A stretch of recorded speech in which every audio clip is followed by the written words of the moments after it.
నా వైఫ్ ఎలా ఉండాలనుకున్నానో అలాంటి అమ్మాయి కనబడగానే తన మీద మనసు పడ్డా. అసలు ఆ అమ్మాయికి నా మీద ఇష్టం ఉందా లేదా ఇవేం కనుక్కోలేదు. అసలు తను నాతో సంతోషంగా ఉందా, సారీ ఆనందంగా ఉందా లేదా ఇవేం కనుక్కోలేదు. నేనే హడావిడిపడి పెళ్ళి ఇదంతా సెట్ చేస్తాను.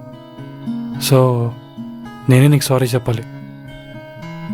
నువ్వు అన్నట్టు యాక్చువల్లీ వాళ్ళు కొంచెం ఆడుగానే బిహేవ్ చేశా, నాకు కూడా తెలుస్తోంది. కానీ ఇక మీదట అది రిపీట్ చేయను నేను. Don't worry.